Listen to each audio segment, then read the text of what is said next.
I got passed over for a promotion by someone who does less. Like I'm talking, she leaves at 3:30 p.m. every single day, never volunteers for extra projects, and somehow she's the one moving up. Meanwhile, I'm staying late, jumping on everyone's calls during lunch, and staying behind to do everyone's overflow work. And when I asked my manager why I didn't get the promotion, he said, well, she's just very strategic about her time. Strategic! I'm literally about to quit my job, and I need someone to tell me if I'm being dramatic or if this is actually insane.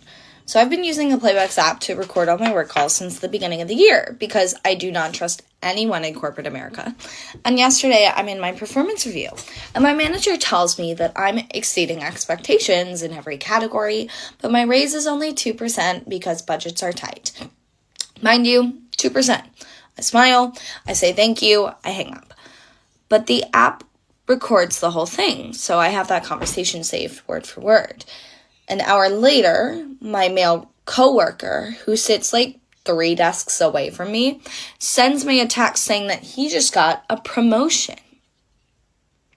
Same team, same role. He started 6 months after me. I'm training him on client accounts, and he just got a promotion.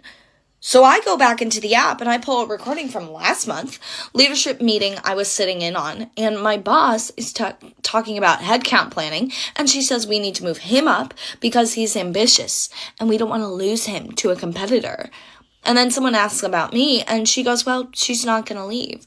She's a pretty risk adverse. Promotions, they don't go to the hardest worker. They go to the person that leadership already sees in the role. So that doesn't mean that you're not talented.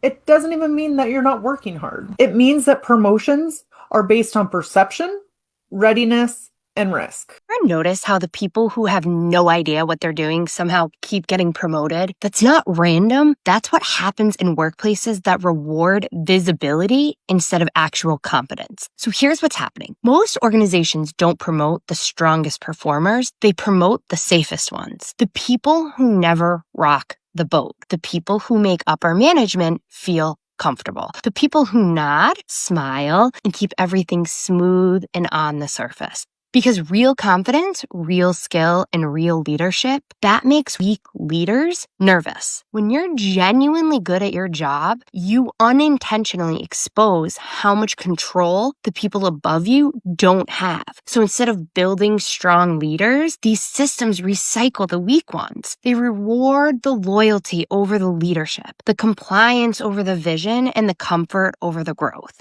And once that cycle starts, every layer protects the layer above it.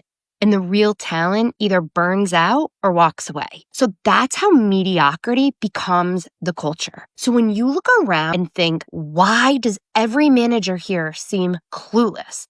It's not bad luck. It's structural. They're not failing upward by accident. They're being rewarded for being unthreatening. Workplaces don't promote the best people. They promote the loudest ones. The squeaky wheel gets the oil for one reason, and it's because they make themselves impossible to ignore. They don't reward the person doing the most work or the best work. They reward the person who forces themselves onto the radar. Because here's the part that no one says out loud. Silence doesn't look like humility. It looks like availability. As soon as you prove that you can handle things quietly, you become the place where they put everything that they don't want to deal with. And that's the villain here. Not the loud coworker, and not you. It's the system that treats competence as capacity and silence as consent. Look at your workplace. Who gets the opportunities, the good assignments, tap on the shoulder promotions? It's not the person holding the place together. It's the person who keeps saying, look what I did. Look what I'm doing. Look where I'm going. It's not better. It's just louder. And the system listens to whoever interrupts it the most. Meanwhile, the steady ones, problem solvers, the fixers, the people who don't need handholding, they get buried under the very competence that should have elevated them. Not because they're invisible, but because the system decided they were safe to overuse. And that's the thing that no one wants to admit. Your skill is valuable, but your silence is exploitable. Have you ever noticed that in a lot of workplaces, the person carrying the most weight is not the one moving up, the one fixing problems, staying late, keeping things from falling apart? Somehow that person can stay stuck for years.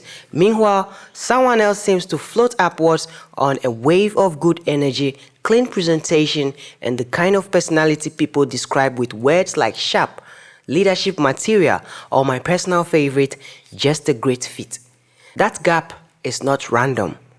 A lot of promotions are shaped by something people rarely name out loud: the halo effect. That is when one strong positive impression, confidence, charm, effectiveness, smooth communication, executive appearance, whatever level people want to use, spills over and makes someone seem more capable in areas that have not actually been tested. In plain English, if people like one thing about you, they start assuming the rest is probably too good. And in the office, that can change everything. Ever notice how some people have that thing where they walk into a room, say a few words, and then everyone assumes that they're really good at a whole bunch of things? Well, it's not luck. It's called halo effect.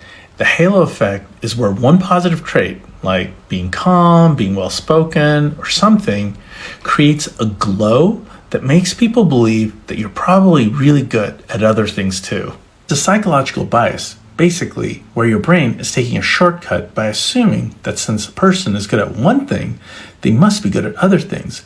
It becomes less critical and starts to look for evidence supporting its conclusion that, hey, this person's good across the board. It's how somebody who makes a good presentation, suddenly they seem like, hey, they're really competent. Or somebody who's just calm under pressure could potentially be a really good leader. You're being evaluated at work on things that no one can clearly define. I remember getting feedback once that I needed more presence, and I was like, what does that mean? Because no one could explain it, yet somehow it was affecting how I was being seen. So when they say work on my presence, I'm like, my attitude, my performance, the way I engage, the way I talk, like, what is it? Work gets you in the room, but perception decides what happens to you next. Because when people say things like visibility, presence, executive energy, what they actually mean is how people experience you in the room, which largely has nothing to do with technical capability to do the job.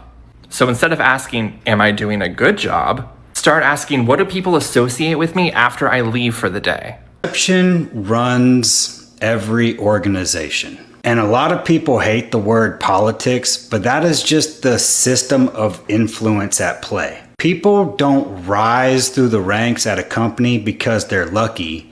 They rise through the ranks at a company because they manage how they're perceived.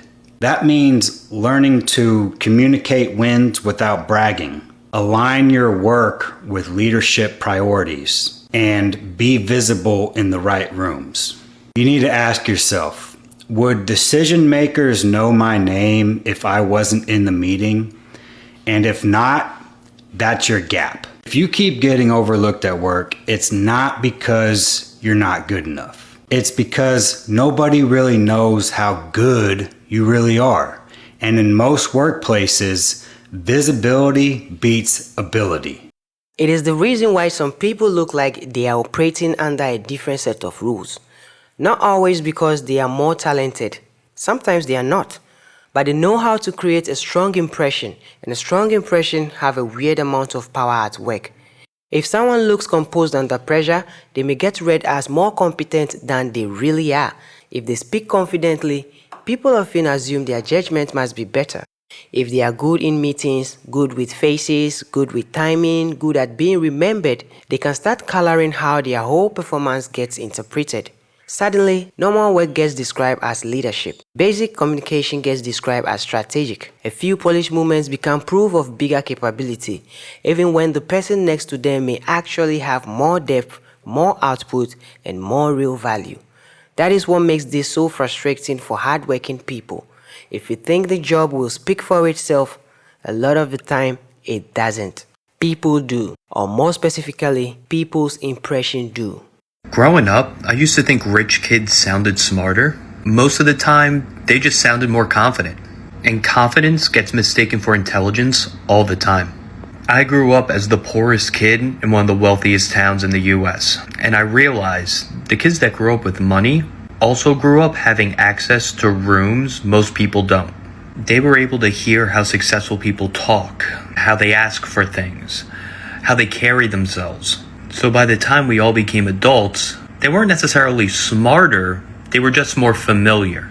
confidence looks like intelligence. I want to do a little story time about this funny little thing, this little moment that really made me think about, I've reflected over the years about how much of your persona and your perception is not technically physical, how much people can view you in a particular way just because of the way you present yourself. So for context, this was a time where I was working in a big law firm. I definitely presented myself very, very professionally. I was dressed formally. I was always wearing a pair of heels. Generally not super high heels because I had to power around fast everywhere. Nothing's changed there. I'll go for function over form any day of the week. But anyway, so I would say very well presented, but also very professional in my manner. I held myself in a particular way, very serious, etc. One night, working very, very late, and I was working with a lot of juniors at the time. And whilst we had a great working relationship, still they were a bunch of juniors who were all buddies, and I was viewed as a senior, sort of another in their mind. Anyway, one night, working very, very late, it was probably past 10, 11, who knows what time it was. I know that I had kicked off my shoes, I was completely bare feet. My shirt was probably untucked, hair a mess, like I was in full kind of nerd out. It's the end of the day, it's the middle of the night, just getting things done.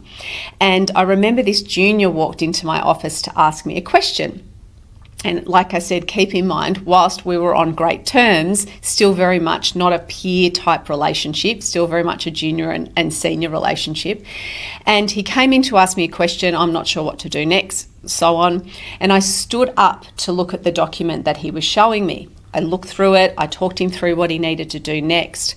I was very much like masked down, not putting on that front of that very sort of serious. I would have been, my tone was relaxed. I was probably more how I would be if I was at home. And I'll just never forget how strangely he looked at me at the end of our discussion. He looked at me and he said, "You are so small." I was sort of a bit dumbstruck because it was such a strange thing for him to say. And he said, "I don't know how I never realised until now you're actually really small." He was a taller guy, but it was just funny to me, and I've reflected on it. I'm average height, but that in his mind, the way I had presented myself, the way I dressed, the way I behaved, I think I had become sort of this more ominous presence, this larger presence, and all of a sudden all of that sort of armory was off, and he saw me for who I was, as just a smaller person. So I think it's just fascinating that the way we dress, the way we hold ourselves, the way we speak, we can actually create such a larger presence than we are. That we can almost be this mythical character in somebody's mind because of the way we hold ourselves out in the world. And I think that's fascinating, actually. Anyway, that's my little story. Your boss isn't deciding your promotion. There's a meeting happening about your career and you're not invited. You've been crushing your goals, you're staying up late, you're the person that everyone comes to when they need something. It's obvious that you're the one that's going to get the promotion, and then you get passed over. Here's what nobody tells you. In most organizations, they have something called a calibration meeting. Twice a year, senior leaders gather in a room. They have a spreadsheet with every promotion candidate and your name is on the list. But your manager, they're just presenting your case. They're not deciding it. So here's what they're actually discussing in that meeting. Can we see this person leading at the next level? Do they have visibility with senior stakeholders? If they get promoted, what's going to happen to their current job? Who in the room is willing to stake their reputation on your success? Promotions aren't just about qualifications.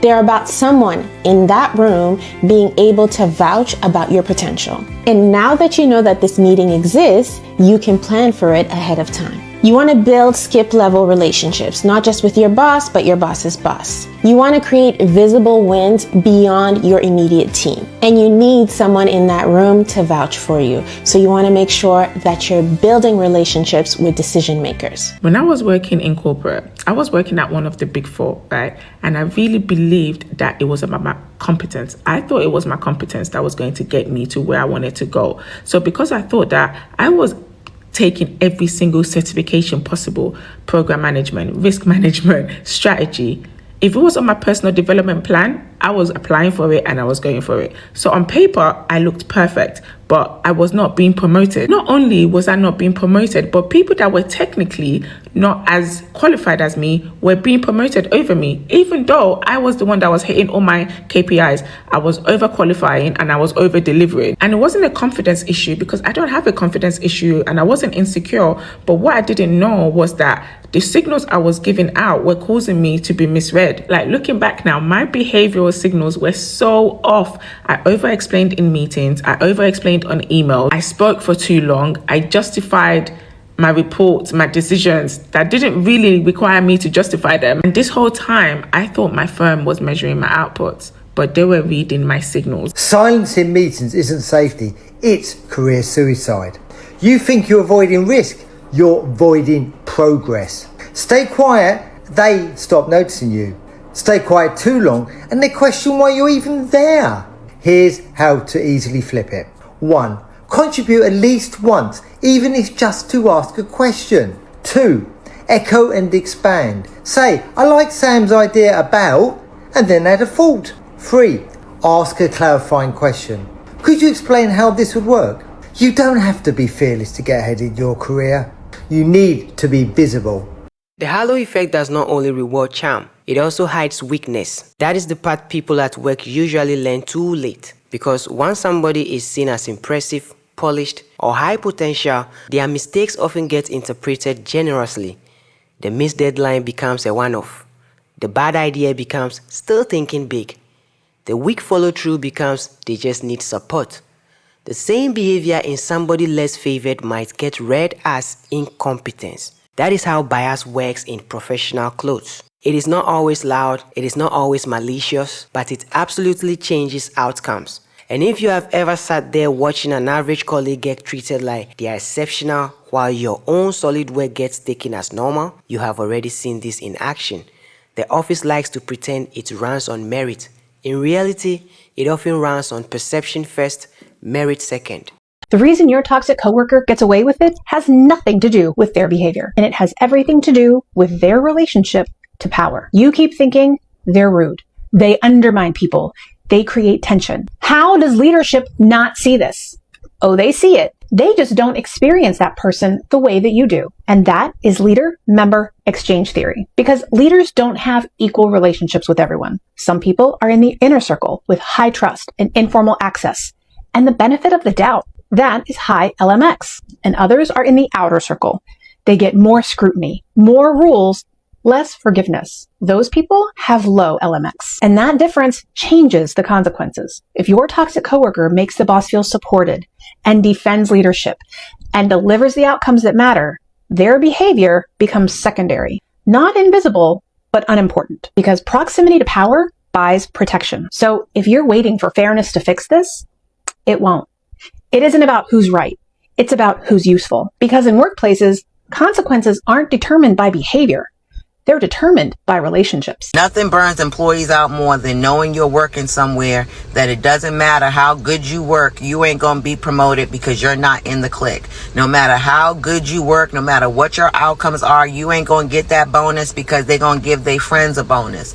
Working somewhere that you see someone come in on a grade 12 being promoted to a 15 because they may possibly be getting up with the director or the manager of the agency or something like that. Nothing burns you out more than that shit. I have workplaces where I've seen someone who literally was buzzing me in a suite get promoted to a damn 15, 16 and ruin everything. And that's what also burns you out. When you see these people can come and ruin everything and nothing happens to them. I got a call the day before yesterday with one of my former co-workers, and she's in the hospital now fighting brain cancer, lung cancer, cancer everywhere. And this woman was such a good employee where if you were homeless, if I had a homeless customer, I could tell her in the morning, this man doesn't have anywhere to live. By that afternoon, she would find me a single occupant room, an SOR, right? By the end of the day, they let this woman go, but they maintained a woman that stole hundreds of thousands of dollars from them. And even after they let her go under suspicious, the woman went and got another damn job in the same administration in IT working with children, right? But the woman that was out here helping homeless people, they let go and never looked back. But the one that was robbing them. Now, none of this means performance does not matter. It does. But if you think performance alone decides who rises, you are playing a cleaner game than the one most offices are actually running. The people who figure this out early tend to stop waiting for their work to magically speak on their behalf. They start managing perception too. Not in a fake way necessarily, but more like they understand that visibility matters, tone matters, clarity matters, and the feeling people have after interacting with you matters more than most technical people want to admit. That is the insider secret underneath a lot of career movement. You do not always need to work more. Sometimes you need people to connect your work to competence, your competence to confidence, and your confidence to leadership. That chain matters. And yes, that can feel unfair if you are somebody who values substance first. But pretending the bias is not there does not protect you from it. It only leaves you blind while other people use it. So the smarter move is not resentment, it is awareness. Learn how you come across. Learn what people remember about you. Learn whether your presence communicates authority, reliability, calm, and clarity, or whether your real value is getting lost behind hesitation, awkward delivery, or invisibility. Because once you understand the shortcut people are using, you can stop getting punished by it. Never bring the whole version of yourself to work. Never, ever be your true self also. I didn't stutter. You heard what I said. Now let me explain. There's a reason why you need to be the best professional, but don't bring your whole self to work. Because even when you got that job that you're in now, or that job that you're looking for and you're doing interviews, you are being stereotyped. A perception of you has been created in their mind. And I'll give you a simple example. I remember joining a company, mind you, a corporate company, I wore a suit every day, shirts, quarter zips, that sort of thing. And within 6 months, there was some sort of get together, right? Some sort of event that took place. Now, mind you, these people have never heard the music that I listen to. They don't know much about me. But at that event, 2 people heard some music come on and they came over and said, Dom, it's Sean Paul. Do you know this song? Like, let's dance. Now, why when Wonderwall was played or some other Oasis songs were played, they never came to me? Because here's the thing. I'm a black man. They figured out my heritage is Jamaican. And boom, all of a sudden, I like dancehall music and I know how to dance. Now, what if I had 2 left feet and I couldn't dance? What if I actually only listened to jazz? What if I didn't know who Sean Paul was because my family banned that music in my house? They wouldn't know, but they stereotyped me. So the reality is, although you might not stereotype people and you might not hear Wonderwall come on and run over to someone and say, hey, it's your song. Don't fall for the trap. Don't fall for the bait. Don't do that, because I've been tempted many a times to do the same thing people have done to me. And I was like, you know what, let me just allow it. Point I'm trying to make is this, right? You are stereotyped. Number 2, they're going to tell you you're a family. You are not a family. Okay? You are not a family. They do not unconditionally love you. They will get rid of you if you're not performing. And if the business is not making enough shareholder value, you will be considered to go. They will find a way to manage you out if you're not doing your job. It's as simple as that. So don't be your whole self. Don't fall for the trap. Okay? Now, third thing I will say is this. Going to work is like if you're going to a wedding, you would wear wedding attire. You wouldn't wear a tracksuit. You wouldn't pull up wearing shorts. You would wear, a suit, right? Going to work, you're wearing business attire, for those of you who are in corporate, right? If you're a tradesman, and ignore this. But if you're going to a corporate environment, chances are you're wearing business attire. And if you're wearing business attire, they're expecting you to perform like a businessman or businesswoman. So they're not expecting you to be like, yeah, bruv, like, yeah. Or like how you talk to your friends on WhatsApp, or how you talk to your friend, or your aunt, your mom, your sister. They're expecting you to talk to them in a certain way. This is the reason why we have email etiquette. It's the reason why we are very mindful how we send messages. Play the game. Only people who know how to play the corporate game know these 4 unspoken rules. Now remember, the corporate game is not always about talent. It's about visibility and strategy. So what are the 4 things these people do to get ahead in the game? 1, They manage perception, not just performance. 2, they choose meetings that actually matter. 3, they repeat their wins out loud in rooms that matter. And 4, they understand decision makers' priorities better than everybody else. The corporate game is not rigged. It's being won by people who understand that there is a game to be played. It's not manipulation, it's strategy. People think doing a great job is enough.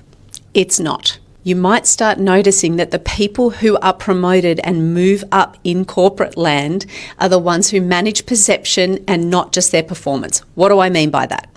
It's because, for the most part, the story around you and your work travels much faster than just your work product. Let's be clear, this is not about being fake or political. It's about understanding how you personally and your work are viewed externally by your peers, the senior people, and maybe the most senior people in your business. So don't just complete a project. Make your results visible. Make sure you are attaching you to the output. Give context when you give updates. Explain your detailed involvement in great outcomes. Link you and your work back to outcomes that really matter to the overall strategy of the business. Okay? Don't just see yourself as a little cog in the machine doing your little cog part. You want to link it to the overall outcomes and the strategy of the business and say, I did that. I did that. I made that happen. We don't rely on luck. We don't rely on assumptions. We've got to take control of our professional narrative. We've got to talk about ourselves, talk about projects we're working on, talk about our wins, not just to our team, to anyone we meet in the elevator, right? Hey, I'm working on this project and I saw you had a part in it. Wasn't that great? We had such a good result. I really enjoyed working with the client on this aspect. That's an example. If you do great work, but no one sees it or attaches it to you, you're invisible. And invisible does not get promoted. Over the years, from my very first job to stepping into senior roles, I've picked up these tiny mindset shifts that honestly changed how people responded to me at work. They helped me move up, and I think they can help you too. First, senior folks gravitate to people who get to the point. Once I started leading with the actual takeaway, not the build up, everything felt easier. People listened, I stopped over explaining, and funny enough, clarity made me sound more senior, not less. Second, juniors talk about what they did. Seniors talk about why it mattered. The moment I shifted from here's a task I completed to here's the impact this created, people saw me differently. Your tone and pacing are part of your influence. I used to talk fast because I was nervous, but slowing down, giving my words a little space, changed everything. People leaned in more. It felt grounded instead of rushed. And finally, you don't have to be loud to be influential, but you do have to be seen. Consistently raising my hand, owning my work, and building on others' ideas, those small moments added up. They shaped my reputation way before I noticed it happening. Promotions are not just about performance, they're also about perception. This was about 7 years ago. I was at an organization and I was not the number 2 to the CEO. I started to show up more as a leader, and people naturally began to come to me when the CEO wasn't around. So guess what? I became that right hand to the CEO without the title at first. And then guess what happened? The promotion came and the pay came. So definitely show up for the job you want, not the job you have. I can't believe these words are actually going to come out of my mouth, but here we go. My toxic manager back in the day was actually right about how you get promoted. Now I'm still convinced he didn't know what he was talking about at the time. So years ago, I was doing everything right, hitting all my targets, taking on extra projects. So I go into my boss, I ask the question, what do I need to do to get to the next level? He just leans back and says, it's not really a checklist. It's kind of a feeling we get when you're ready for the next level. I thought that was the most unhelpful, laziest response you could possibly give to an employee. Fast forward, I then became a manager and realized it is a feeling. That feeling he was talking about but couldn't define is perception. So it's how leadership feels about the way that you show up, the way that you communicate, the way that you deliver, and then how you're talked about in rooms that you're not in. It is the most annoying truth about work. A lot of people are not being promoted into the future. They are being promoted through a story people already believe about them. And if that story says capable, leader, sharp, high potential, they get room to grow into those labels. If the story says solid, reliable, quiet, good worker, they may stay useful forever and powerful never. That is not how corporate life is supposed to work, but it is very often how it actually works. So yes, the halo effect is unfair, but also real. And once you stop seeing promotion as a pure reward for effort and start seeing it as a mix of performance, perception, and bias, a lot of workplace frustration suddenly starts making a lot more sense. Have you ever experienced this yourself, or watched someone else get promoted mostly because people like the idea of them? Tell me the real story in the comments and stay with the ugly truth for more uncomfortable truths hiding inside everyday systems.